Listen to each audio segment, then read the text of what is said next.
Hello, so back again, another tier list. But before we get to this, going to go over something else very quickly. Well, kind of quickly. And it is, yeah, the Dual League, I've decided to call it, rather than 2v2 League, because, yeah, I can't make a nice logo out of it. It's the main reason. Alright, first things first. Let's get to what we're looking like at the moment. Roughly speaking, we've got about 9 in Europe. Yeah, one of them, I can't get in contact with one of the teams. I don't think they've joined a Discord yet. And yeah, it is important that you join either the Bootcamp Discord or the SDL Discord in order to play in a league. At least one person from the team needs to do this. Otherwise, I can't contact you. You can't arrange games with people. So yeah, basically it's not going to happen. So yeah, please make sure you've joined the Discord. I will leave the links in the description for that. We can ask around, it's fairly easy to find. The Americas, one of these is absolutely, definitely confirmed. There's 2 more which are sort of promised, which are not showing up yet exactly. In the rest of the world, that's me and someone else who says that they're going to get a team together. So it's fairly quiet at the moment, but Europe is set to get going, looking pretty good. In the lower levels as well, there's just 2 teams in each for Europe and the Americas. The Americas, I think there seems to be a bit more interest. There's some people looking for teams there as well. And these are 2 teams that are formed out of some players just looking around.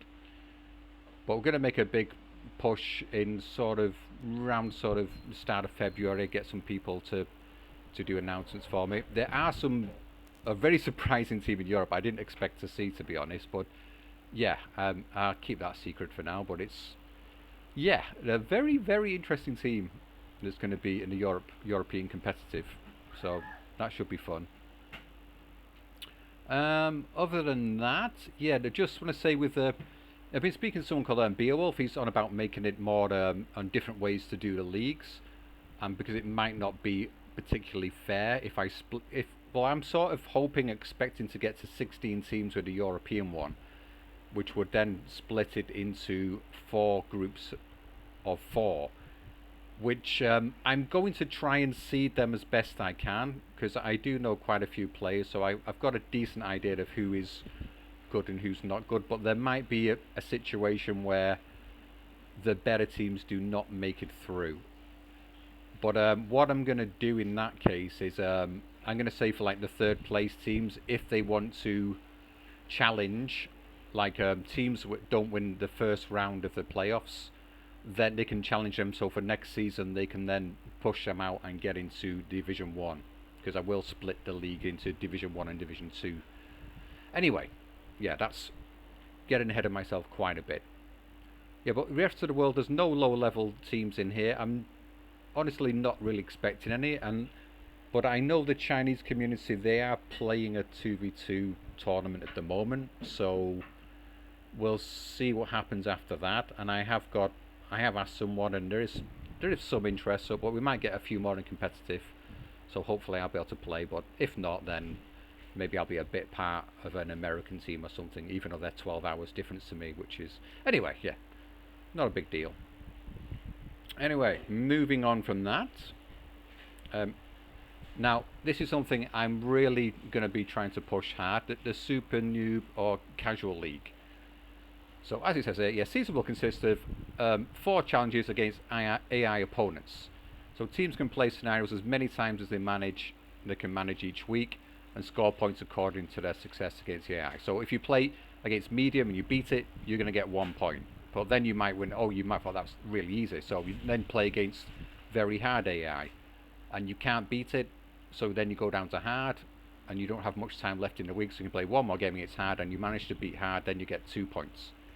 So from the first week you will get a total of 2 points. These are not cumulative. You don't beat medium and get 1 point hard and another 2 points. It's the higher level you can beat against the AI, the more points you get. And each week there'll be like a different kind of setup challenge where you'll be able to build your deck within certain restrictions. The AI decks will be built for, ready-made, and there will be some. Even if you don't have the DLC, I'm going to figure out a way so that someone can make the game for you, and they can select the DLC that you're going to be playing against, and then they just go into game and they just instantly surrender, so that you will be playing against the AI then. But yeah, that might be problematic actually, because yeah, I've not thought about that properly.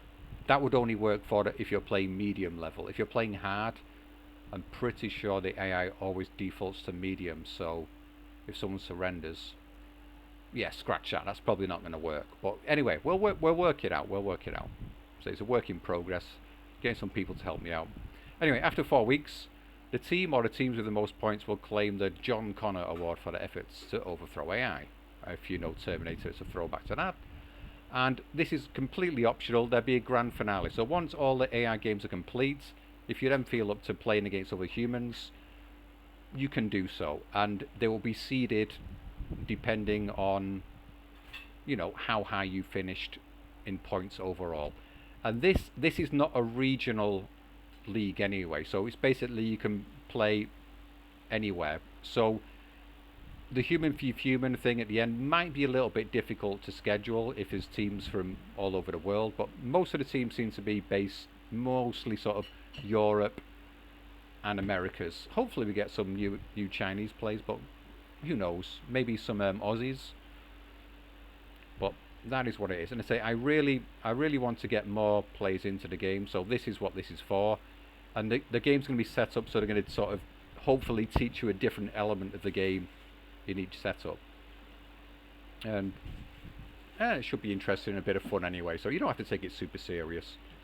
Anyway, that's the Super Noob Dual League. And finally, one more thing before I get to the tier list is this, the Dual Cup. So this is going to run completely parallel to the league, so starting at the same time. And this is not just for teams in the league. In fact, teams in the league are not entered into this already. It's entirely up to them if they want to do this as well. It's well, let's just read through this here. I wrote it, I may as well read it out. The Dual Cup is a separate entity to the Dual League. It's basically an open cup, meaning any team can sign up and enter whether they are in the Dual League or not. So the cup will run parallel to the league, and it will be one game knockout competition with a best of 3 final. The game settings for this cup will be more about fun but still have competitive spirit. Again, I've not decided on what the exact game setup is, so if you're a bit hesitant, then just wait until I release the details. Yeah, teams compete. Teams in competitive other leagues will likely get a first round pass at least. Again, it depends how many teams join up for this, to be honest. But yes, it's one game. You lose, you're knocked out, you go, and the winner goes through to the next round. Fairly simple, straightforward. Just a little side project to test out something a little bit different. And sign-ups will be separate to league sign-ups, so yeah, be sure to register your team if you wish to enter. Yeah, and just to repeat, yeah, it is optional for league teams to enter. You're not automatically entered if you're in the league. It's entirely up to you. Alright, so that is that. So now I will move away and go onto the tier list. Alright, now this tier list is a little bit different. So you're probably wondering what it is. Got to KT level. This is basically any armor which costs 100 points or more. That is how I've set this out. So obviously KT level, you can kind of get the idea of what's going in here. You've got 21st Panzergren, lots of elephants, the Beth Tiger. It's hard hitting, extremely good, very pricey, yes. Then we've got 16th Panzer and 21st Panzer, again KTs. And then we've got 3rd Guards tank, because these have a lot of support weapons and good options in terms of what kind of IS2s they can bring in as well. But they just have better options in the support tab as well. So let me just let me just fangle this a little bit. Right, so let me show you what I'm talking about. So why is third gas tank up there, and some of the others are not? So you got the 44, a couple of cards of those. Also, if we go to the support tab, you've got ISU 152. Again, you're probably not thinking about this as armor and tanks, but it's armor, and you can get a good number of these, and they are pretty good at the moment. 115 points, they can take out anything on one shot. AP does 15 damage, so if it hits, it kills. Pretty deadly. And in the anti-tank, oh yeah, they don't have anything there. So yeah, so it's basically, this is the reason. This is the reason there. So 100 points or more does a hell of a lot of work. Okay, now let's go back. So here, next one we've got 84th and 97th. Same kind of reason here. They've got the support weapons in there, and the AT. Let me just check to see if I can show you that. Let me see. Discard. Is it 84th? Is it this one that has it? Oops, wrong one. Support. Again, they've just got one card of these. That is the major difference. Again, they've got the 43s, the 44s in here as well. Just one card of the 44. So that's what's making me decide on the difference here. I don't think they've got recon tank, no. Yeah, so that is the reason for that. Anyway, next we got P, is that 29th tank? Viborg, I believe that is. And a lot of these in the good tab. Yeah, this is mainly due to the higher up here they are, they've got the more support weapons. So P 29th, Viborg 43rd, they've got a decent amount of those kind of support weapons too, mixed in with some T34, 85, the 44s and the 43s, which in my mind, when we're coming down to the more Axis divisions, they're more sort of based on the Panthers and the Tigers. In terms of cost efficiency, I just think the T34s, 85s are generally better. But in terms of numbers as well, there's some kind of exceptions. And we've got 352nd up here because we've got the Jag Panthers, which do a decent amount of work. So I think it's worth bringing them up here. But this is a really difficult tab to do, to be honest. Well, difficult tier list to sort out. Another thing which is playing an influence in here as well on some of these Axis divisions, Hermann Goering especially, is the access to the Jagd Panzer IV, which is, as I've said many times, is a deadly unit in terms of the cost efficiency. So let me just get over to that so we can have a look-see. So let's go to Hermann Goering and see what this is about. Of course, they've also got the Sturm Tiger as well, which is a decent piece of equipment. It's interesting. Yeah, you don't get many of them, maybe get 2 of them, so, but they can one-shot things pretty effectively. The tank tab, not a lot going on here. You've got a card of Tigers, so it's like, oh yeah, and they're already double vetted, so it's like, oh, can't get so many, get 2 in B. So it's not looking so great when it's on like 100 points or more for armor. Recon tab, there's nothing there, but when we go to anti-tank, this is the reason. These things, you've got 4 of them, 4 cards, so you can do this. And if you need to bring in some AT as well, you can, you know, well, you can maybe not go completely overboard here, but you can do something like this. But again, we're not talking about AT guns here. We're just talking about the armor, 100 points or more, and having these and 4 cards of them available at reasonable points, it's pretty damn good. That is why I've put them high up the list. Alright, Next, what is it to talk about here?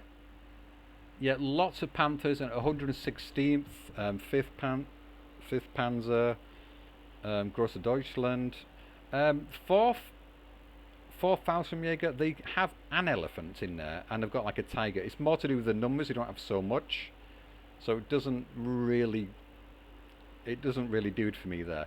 One which I was really on the fence about is oh my god, my brain's gone. What they called? The Polish Armour Division. Anyway, my brain's gone. But it's just the Fireflies. I just don't think they're as good as they used to be. Really, since the Tigers got buffed a bit, they just seem to be. Yeah, I guess the price of them, and again compared to things like the Yagdi Panzer that I was just talking about, yeah, it's got a better range on it. But I've put it in good, but maybe I go for borderline with this. To be honest, it's a difficult one. Anyway, talking about borderline, going down to one of the divisions I really enjoy. Second tank, lots of T-34 85s, the 44 version, tons of them, really good. 17th SS. I think this is again down to the Jagd Panzers. They got a card, I believe, in there. And yeah, I think it's got a couple of cards. The same goes for the first Falch. They've definitely got a card of them, but I think they're phase locked to A, so it's a bit of them. Yeah. Right down to the bottom here. Again, Tigers. I think they're good, but I think they're maybe a little bit overpriced. And with the 14th Infantry and Group of Harteneck, you do get some Tigers in here. You get a couple of cards, but that's about it. And I just, without like other things like Panthers in your deck, that's why the other cards are up here. So I'm not saying Tigers are bad. It's just that in terms of like the rate of fire is not fantastic. T-34 85s can generally outbox them in terms of the cost and everything and the availability. So that is a reason. Other ones in here, tricky ones to sort of navigate around. We've got 358th and 7th Mech with their IS. Let me just go back to the screen a second. It's easier to show than to tell. Where are we? Okay. So in here we've got no tanks. In recon we've got no tanks over 100 points. Anti-tank we've got these. 3 of them. And another 4 in C. And these things, they do a fair whack of damage. But this is in the 7th. I would put 558th ahead of these. Where are they? Because they don't have any tanks. Do they have recon? Nope. So it's just these again. But they've only got one card of these, and people might say, oh yeah, but it's a better tank. But these 1 star, 2 star in B, you get 2 of them. It's the same rate of fire, and it's basically going to be identical to this then, but with a better accuracy. So that's 2 in B you can get at 155 points. Whereas you put these in B, you get 3, and then at 1 star you just get 1. So it's almost identical to having 2 of these in B at 2 star. So I think that ISU 122 is kind of a bit better. It's 10 points difference. I'm not really. It's hard to say whether these should be different prices. If you got things buffing these up, like leaders around it, it will probably help out a lot. You can put these at no vet and then just buff them up like that. I guess that's why they're a bit more pricey.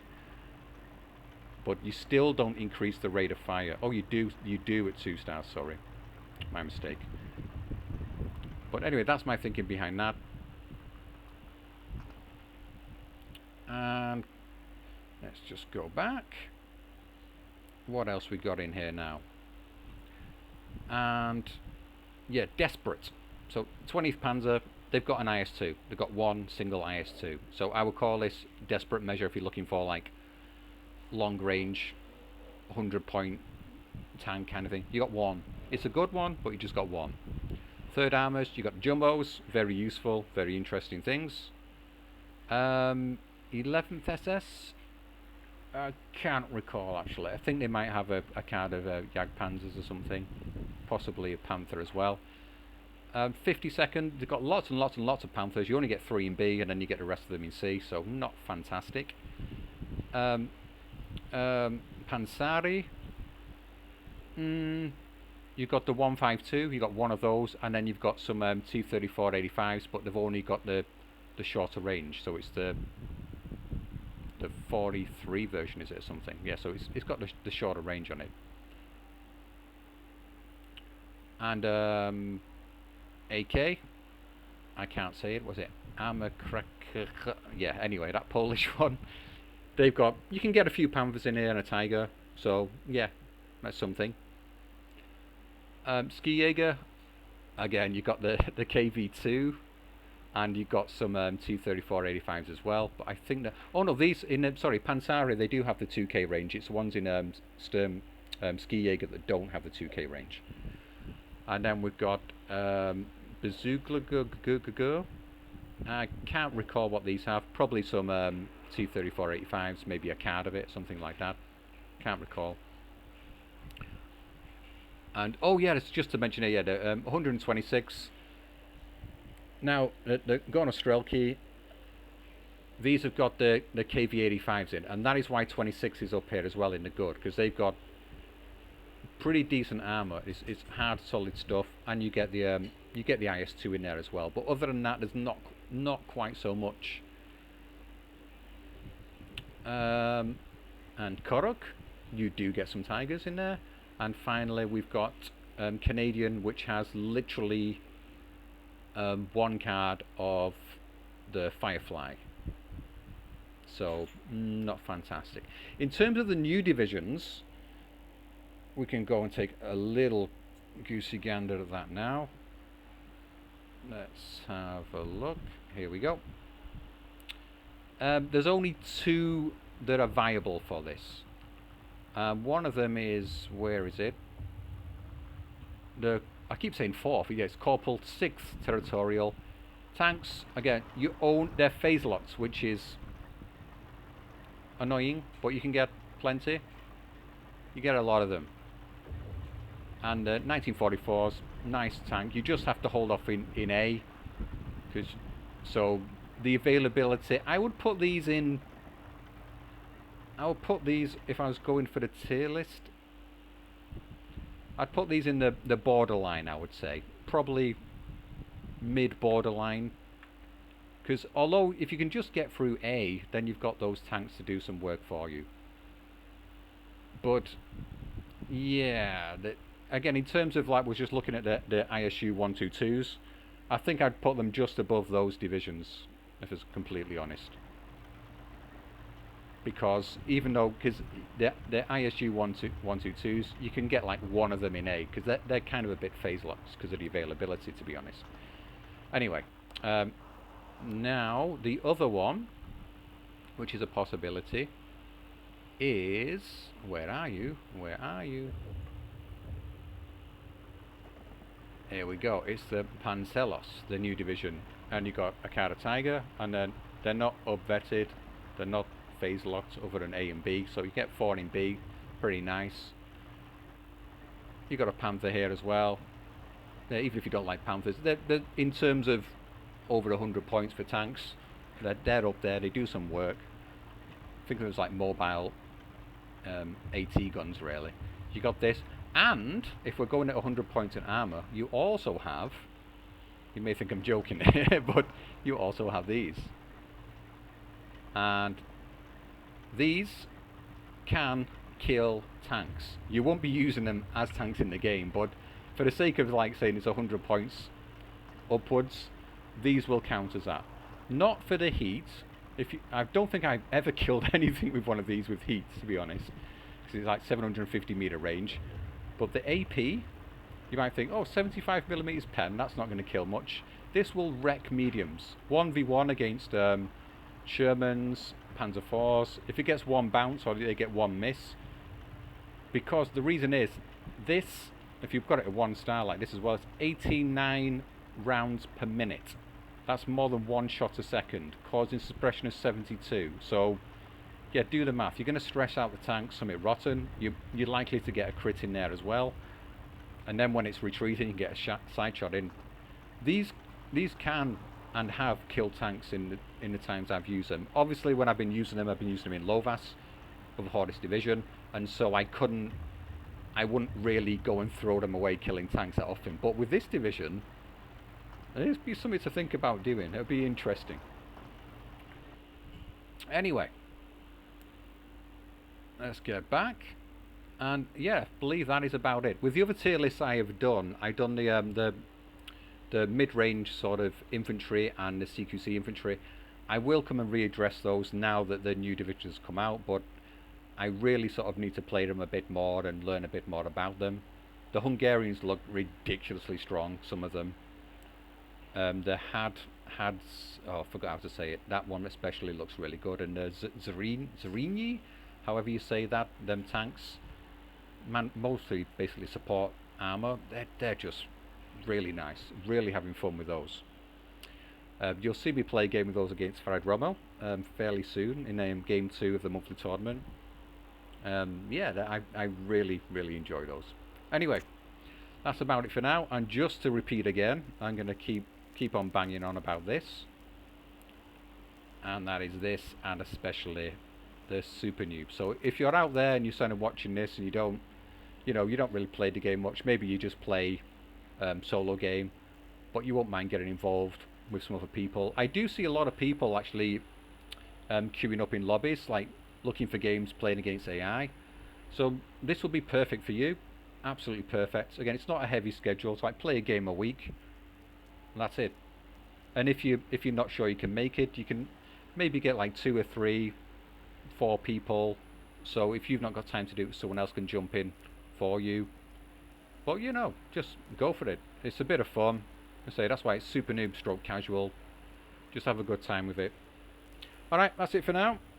So goodbyes, and I'll see you again soon, I imagine.